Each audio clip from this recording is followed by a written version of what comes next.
టీవీలో చూసినటువంటి ప్రతి ఒక్కరికి అర్థమైపోయింది. చంద్రబాబు నాయుడు చెప్పుకుంటున్నాడు, మా నాయకత్వం పెరిగింది, నాకు బలం పెరిగింది, నాకు క్యాడర్ పెరిగింది, నాకు ఓట్లు పెరిగాయి, నాకు ఏకపక్షంగా ఉంది.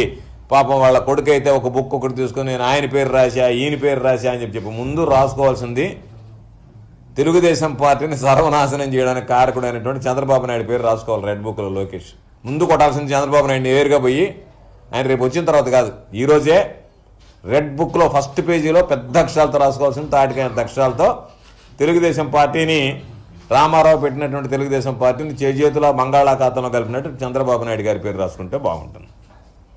ఈరోజు మనందరం చూసాం, నా దగ్గర వీడియోలు కూడా ఉన్నాయి, క్లిప్పింగ్స్ కూడా ఉన్నాయి.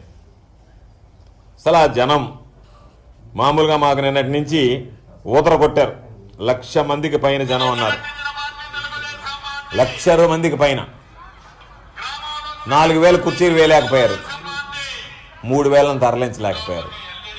చంద్రబాబు నాయుడు మాట్లాడేటప్పటికీ మీరు వేసినటువంటి 4,000 కుర్చీలు కూడా దాదాపుగా ఖాళీ అయిపోయాయి. కుర్చీలు 1-2 కాదు, సగం కాదు, దాదాపుగా ఖాళీ అయిపోయాయి. అంటే ఒక వ్యక్తి, ఒక రాష్ట్రానికి ముఖ్యమంత్రిగా పనిచేసినటువంటి వ్యక్తి మరలా నేను ముఖ్యమంత్రి కావాలి అని చెప్పి ప్రచారం చేసుకునేటువంటి వ్యక్తి వస్తే జనాల స్పందన ఏ విధంగా ఉందనేటువంటిది 2 విషయాలు మీరు గమనించాలి. ఒకటి, జనం రావడం, హాజరు కావడం, చంద్రబాబు నాయుడు ఉపన్యాసాన్ని శ్రద్ధగా వినడం. ఈ 2 చూస్తే చంద్రబాబు నాయుడికి నెల్లూరు జిల్లాలో 2019 సీన్ మరలా రిపీట్ అవుతుంది.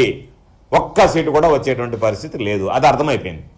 రెండవది, రాష్ట్ర వ్యాప్తంగా కూడా చంద్రబాబు నాయుడు ఈరోజు పాపం అందరినీ నేను జత చేసి బలంగా రావాలనుకున్నాననేటువంటి పగటి కలలు కంటున్నాడు తప్ప చంద్రబాబు నాయుడు ఈరోజు చెప్పినటువంటి సర్వేల మాదిరిగానే ఎక్కడా చంద్రబాబు నాయుడు విజయానికి దరిదాపుల్లో లేడు.